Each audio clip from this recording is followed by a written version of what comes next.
Hola, ¿qué tal? ¿Cómo están? Nos presentamos una semana más en su programa de Católicos Despiertos. Muchas gracias por dejarnos entrar a sus hogares. Esperando se encuentren con la mayor disposición de escuchar un tema muy importante. A propósito de que ya estamos muy cerca a lo de la Semana Santa, Padre. Y esta semana hablaremos de la muerte de nuestro Señor Jesucristo. Así es, Lilia. Buenos días, tardes o noches a los que nos miran a través de CD Televisión y la señal en el Facebook también. ¿Por qué mataron a Cristo? Todos, Lilia, celebramos en la Semana Santa la muerte de Jesús y la resurrección de Jesús. Pero no sé cuántas personas de los que nos miran y no nos miran, cuántas personas se habrán preguntado ¿por qué mataron a Jesús? Y quizá muchos al preguntarse esto, no sé hasta dónde tengan una respuesta correcta, precisa, como la que debemos tener todos. De ahí la importancia de este tema, Lilia, que vamos a desarrollar en estos 4 puntos. Primero, ¿por qué es importante saber las causas de la muerte de Jesús? Segundo, ¿cuáles ideas equivocadas podemos tener sobre la muerte de Jesús? Tercero, realmente, ¿por qué mataron a Jesús? Y cuarto y último, ¿qué mensaje trae para nosotros los cristianos de hoy la muerte de Jesús? ¿Qué mensaje, qué enseñanza y qué decisiones también debe dejar en nosotros la muerte de Jesús? Así vamos a tratar nuestro tema de este día. Así es, Padre, porque muchas veces tenemos ideas equivocadas por no saber realmente cuál fue la causa, porque todos sabemos, Padre, que Jesucristo fue un gran ser humano, que estaba rodeado siempre de mucha gente, que nunca estuvo solo. Por ejemplo, los discípulos siempre estuvieron con él. ¿Y por qué falleció de una manera solita? Sí, también podemos decir que él estuvo siempre ayudando a las demás personas y cómo todas esas personas le dieron la espalda al final de cuentas. Entonces, pues sí, es un tema muy importante que tenemos que saber y que tratar. Y pues comenzamos también con por qué es importante, Padre, saber las causas de la muerte de Jesús. Es importante por muchas razones, Lilia, pero yo quisiera recalcar 2. La primera, porque necesitamos saber desde la Biblia, que siempre es la verdad que tratamos de compartir con ustedes, desde la Biblia, desde los evangelios, es necesario que sepamos las causas históricas reales de la muerte de Jesús. Mucha gente no las conoce, Lilia. Mucha gente no sabe realmente que Jesús, por vivir como vivió, por pensar como pensó y por hacer lo que hizo, fue crucificado, fue matado. Pero todo eso, para nosotros como cristianos seguidores de Jesús, debe traer consecuencias en nuestra vida, propósitos en nuestra vida. Entonces, es importante saberlo para que aclaremos muchas dudas que podamos tener sobre la muerte de Jesús. Y también, Lilia, porque si mataron a Jesús, a nosotros que somos seguidores de Jesús, porque los cristianos católicos, si lo somos de verdad, debemos ser seguidores de Jesús. Quizá no nos maten como a Él, pero sí podemos tener rechazos, críticas, desprecio, persecución, difamación. Podemos sufrir por la causa de Jesús. Y por eso es importante reflexionar en la muerte de Jesús, saber por qué lo mataron y así tener en cuenta, Lilia, a la hora de vivir nuestra fe con fidelidad y autenticidad, saber que nos puede pasar algo parecido a Jesús y eso nos tiene que dar fuerza y decisión para seguir adelante. Por eso es importante saber por qué mataron a Jesús. Pasamos al segundo punto. ¿Cuáles ideas equivocadas podemos tener sobre la muerte de Jesús?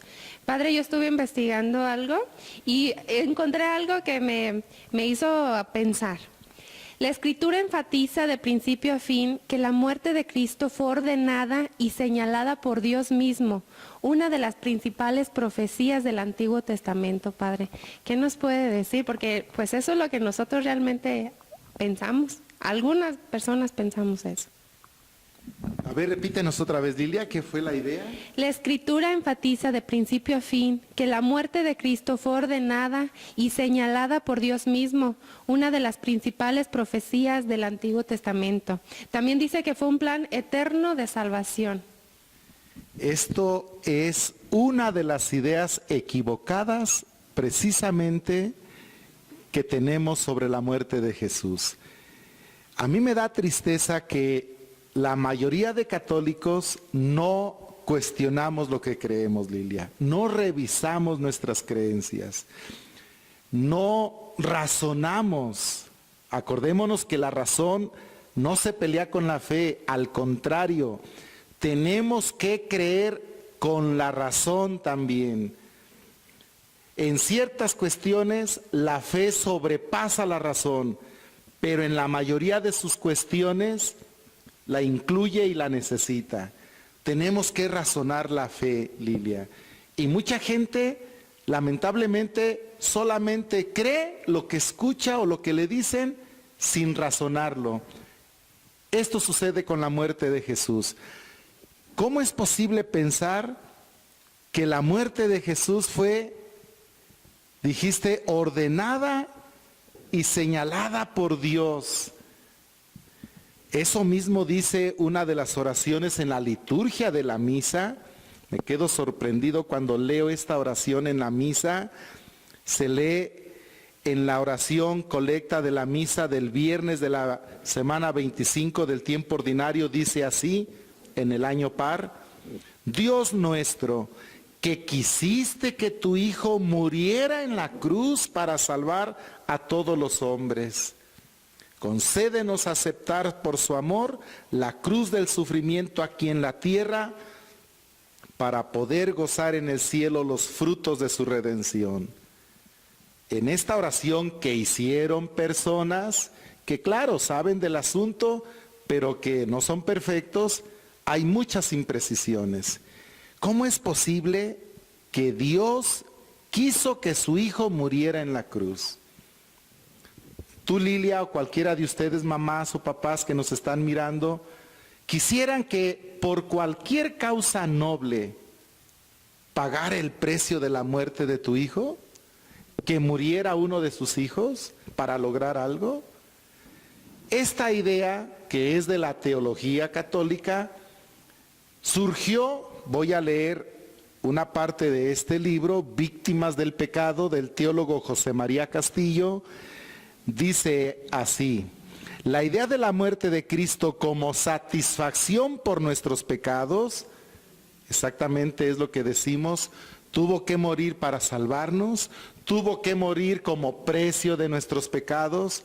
Dios quiso que muriera para perdonarnos. Esa es la teoría de la satisfacción por nuestros pecados. Dice este teólogo español, no está en el Nuevo Testamento.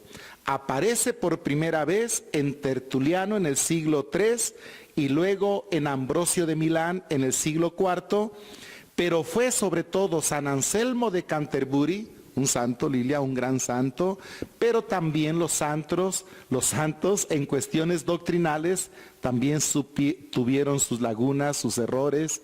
Por ejemplo, varios santos fueron enemigos de la dignidad de la mujer, misóginos, despreciaron a la mujer en algunos de sus escritos, algunos santos. pero fueron santos por su vida, sobre todo, más que por su doctrina. Pero fue San Anselmo de Canterbury en el siglo XI quien elaboró esta teoría tal como ha llegado hasta nosotros y tal como se la suele predicar al pueblo cristiano hasta el día de hoy. No es el punto de este tema entrar de fondo en esa teoría ni señalar sus limitaciones o sus cuestionamientos. Simplemente, Lilia, hay que decir que esa es una idea equivocada en parte, en gran parte. Puede tener su parte de verdad en el sentido de que Jesús ofreció su vida, toda su vida, para salvarnos.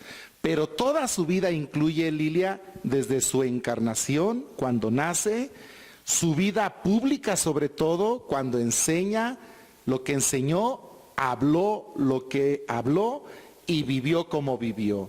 Eso es parte de su vida. Y como consecuencia, como vamos a ver enseguida, como consecuencia de su proceder, de su actuar, de su hablar, de su vivir, Jesús fue condenado a muerte.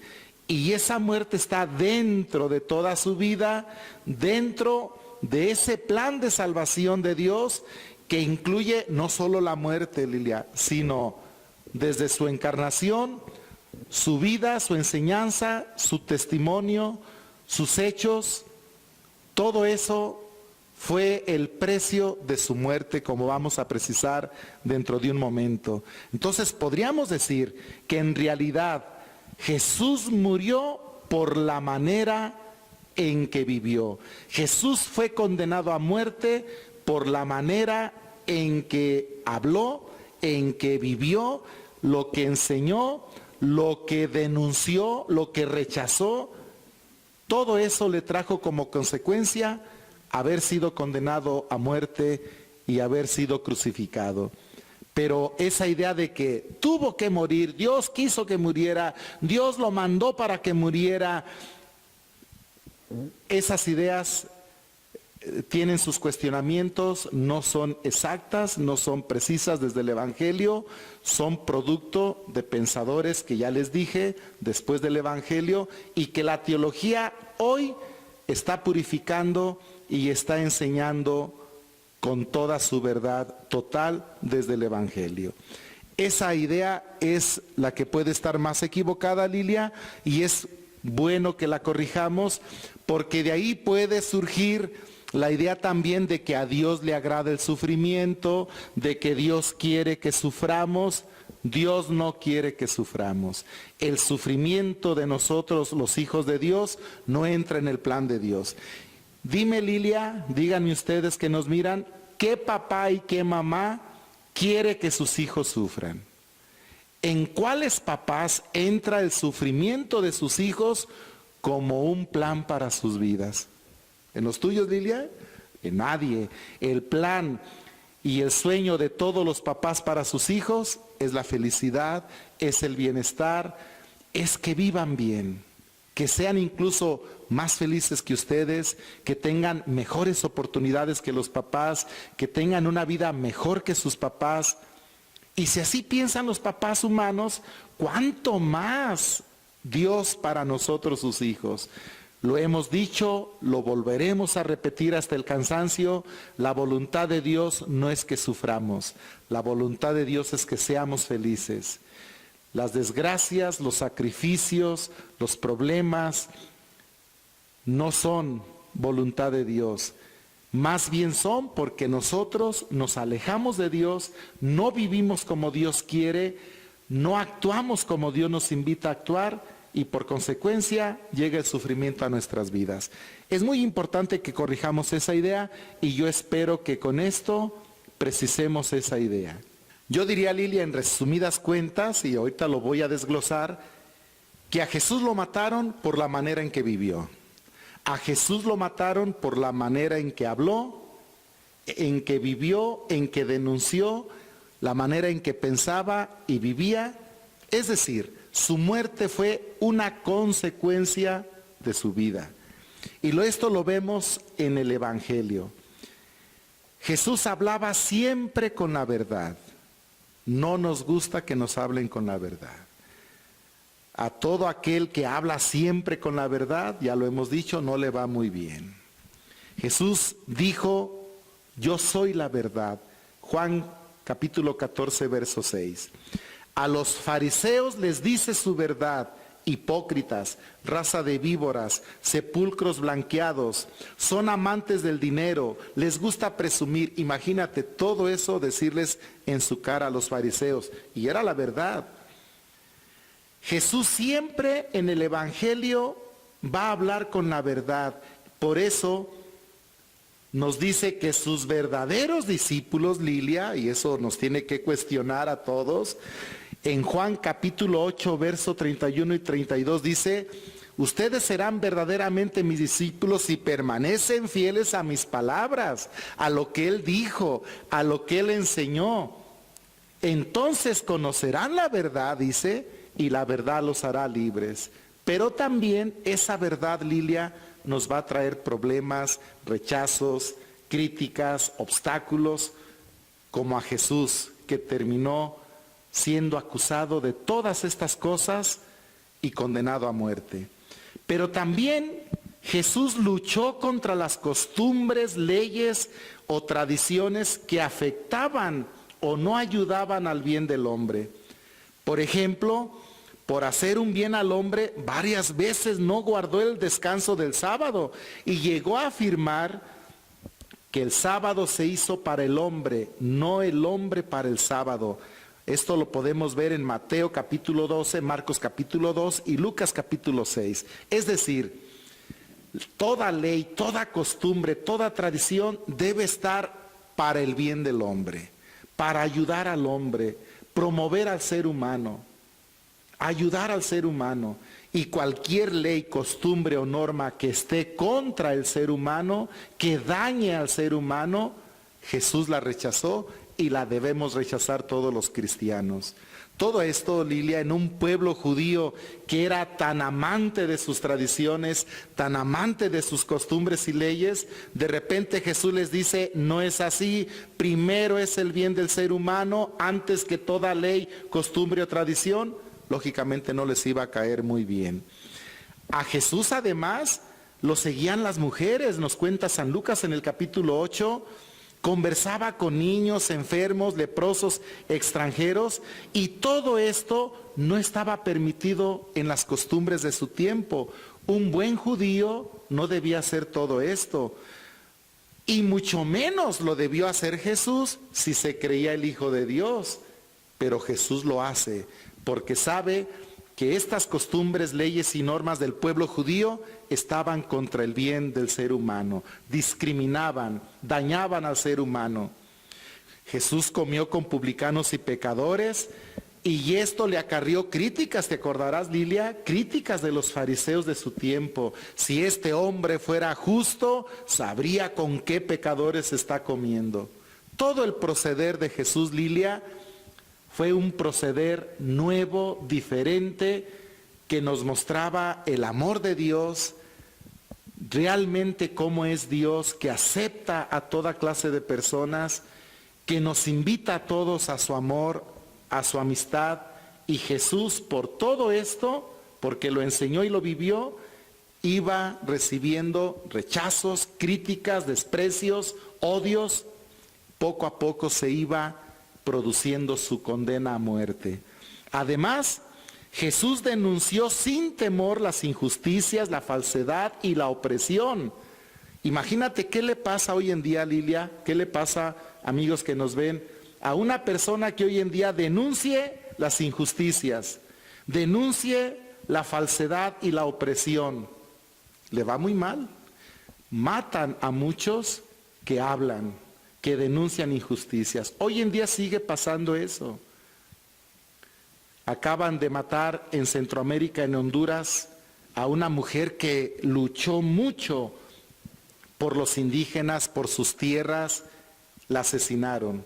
Y así como a ella, a mucha gente que habla, que lucha, que defiende la justicia, que denuncia la injusticia, que se une para protestar, para luchar por las causas nobles y justas, le va mal, Lilia.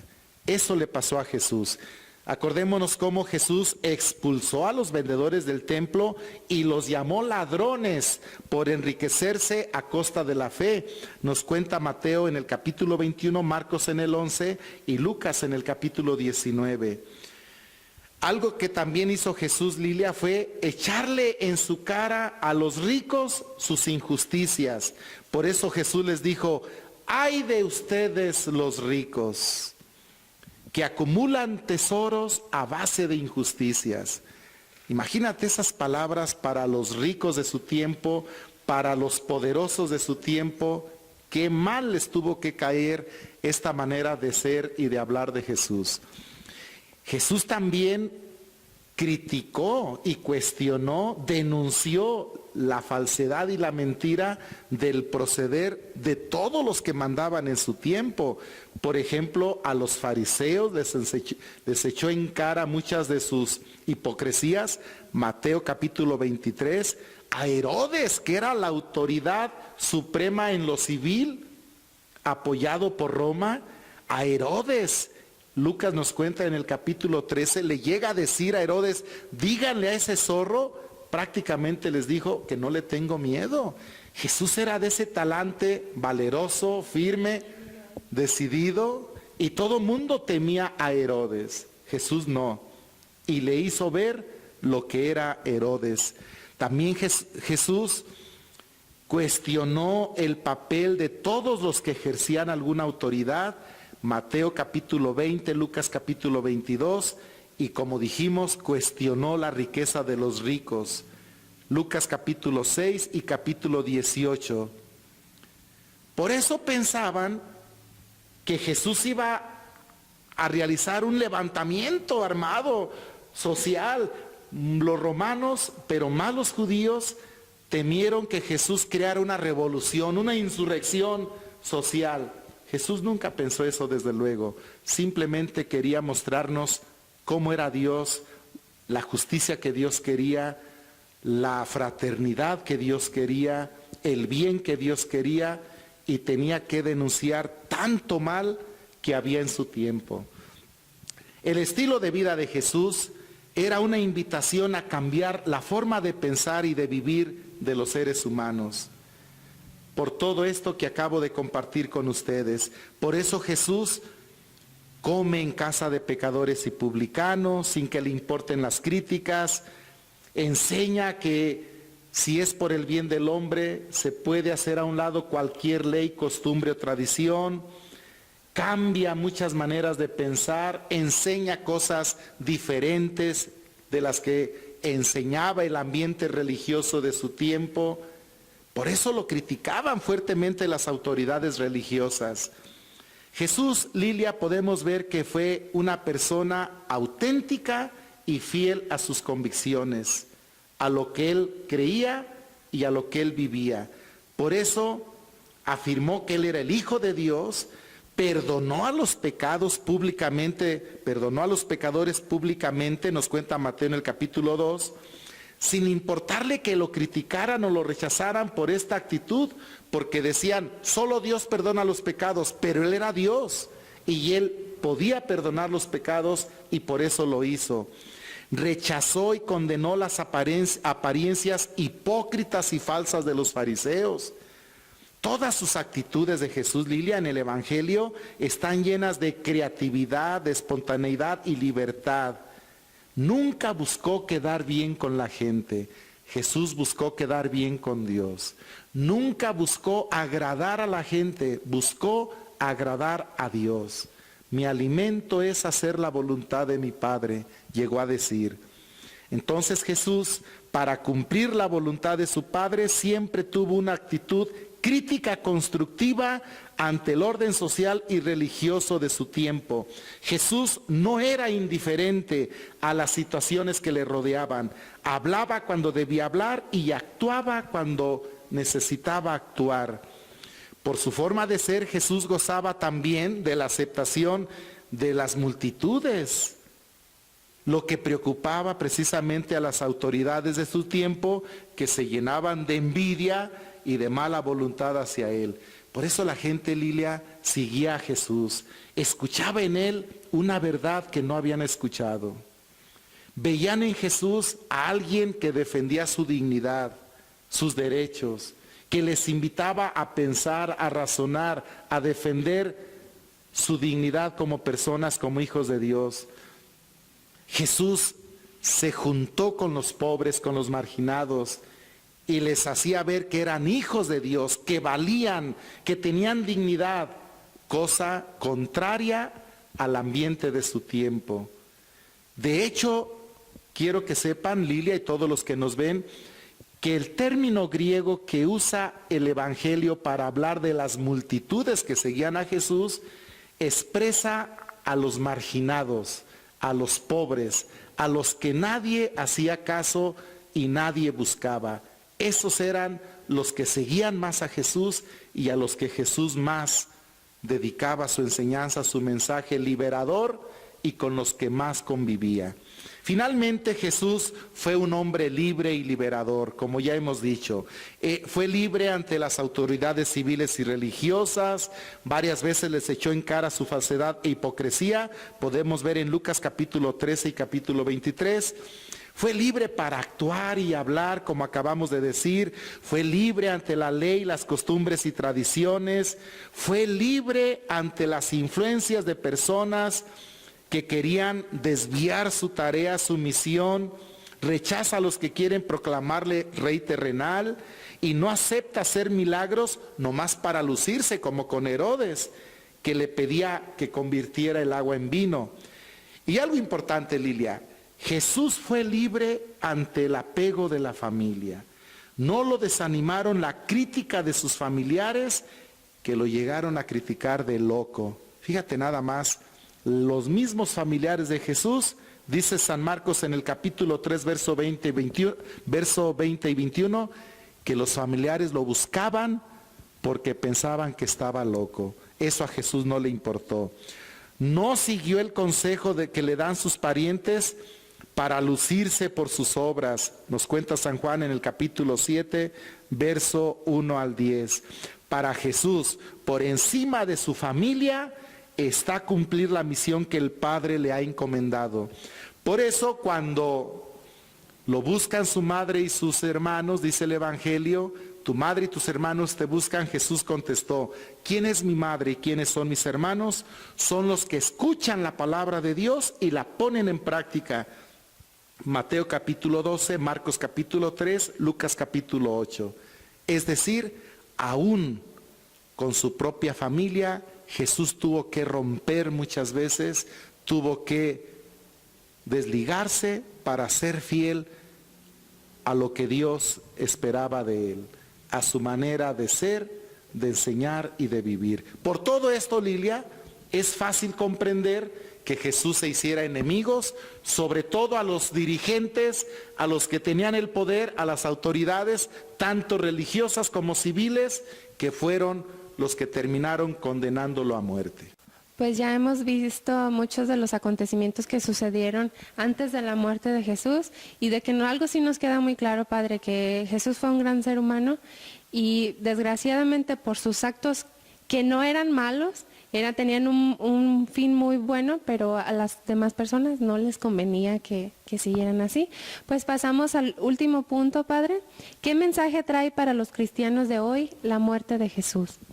Es muy importante reflexionar así la muerte de Jesús, porque si nosotros somos cristianos, Lilia, quiere decir que nos puede pasar algo parecido a lo que le pasó a Jesús. Porque ser cristiano es seguir a Jesús.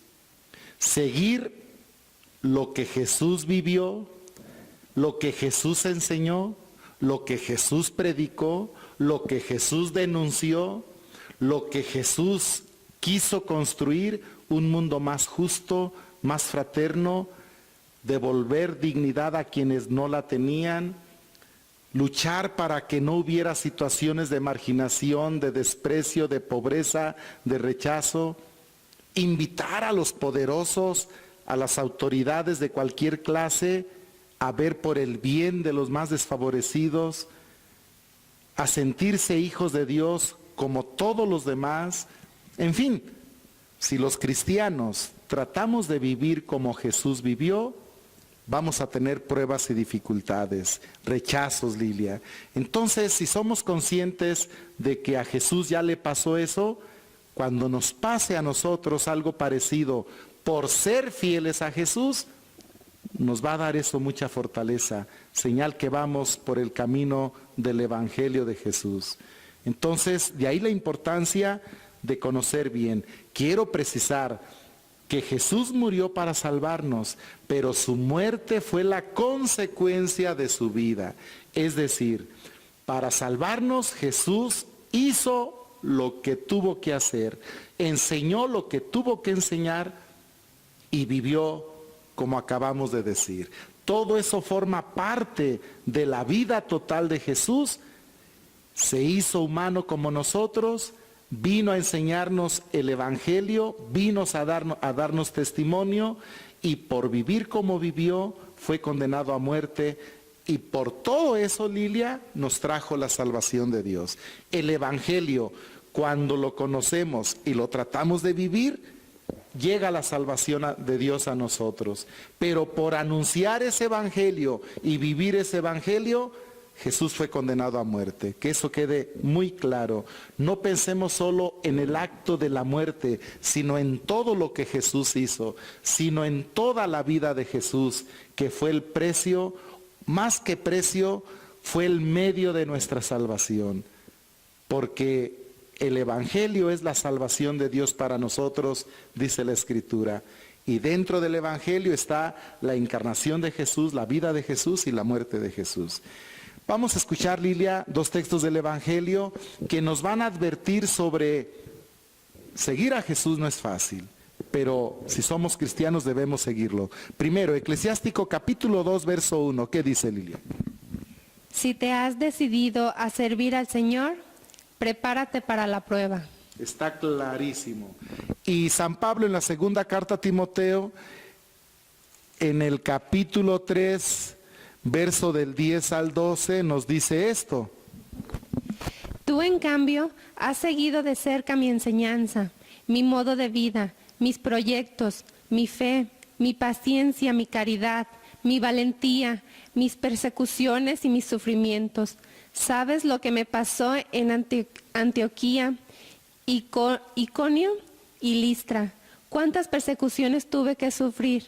Pero de todas me libró el Señor. De igual manera, serán perseguidos todos los que quieran servir a Dios en Cristo Jesús. ¿Qué te parece esa advertencia de San Pablo? De igual manera, o sea, como le pasó a él, a San Pablo, de igual manera, todos los que quieran servir a Dios en Cristo Jesús serán perseguidos. Usted, hermano, hermana, que nos miran, si es cristiano, debe seguir a Jesús. Pero sepa que al seguir a Jesús con fidelidad, puede ser perseguido, rechazado, criticado, como lo fue Jesús. No se desanime, Dios está con nosotros todos los días hasta el fin del mundo. Finalmente, quiero terminar con un ejemplo del Papa Francisco, Lilia.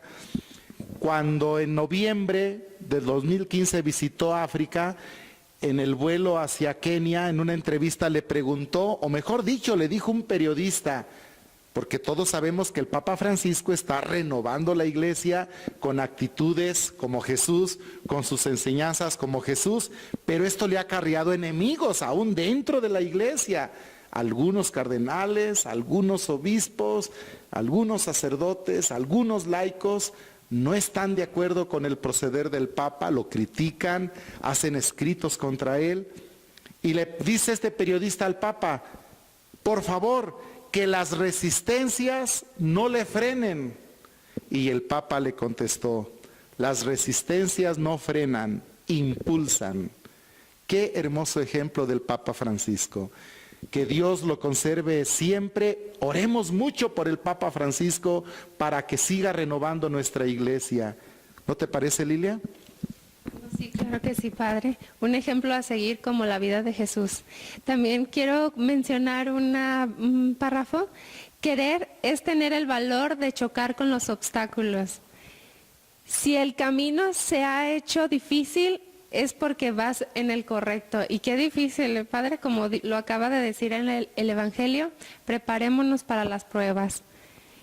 Y los pilotos mejores se conocen en las tormentas y tempestades. Muy cierto todo esto que dice. Muy bien, entonces con este tema hemos querido pues llevarles ideas precisas sobre la muerte de Jesús.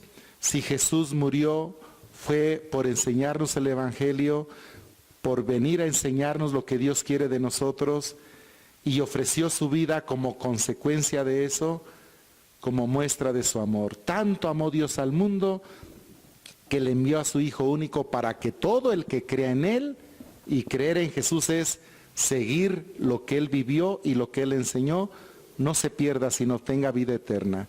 Que Dios los bendiga en esta Semana Santa a todos ustedes, y que las reflexiones de la Semana Santa de veras nos motiven a morir con Jesús, a todo aquello que es contrario a su palabra, para resucitar con Él en vida nueva.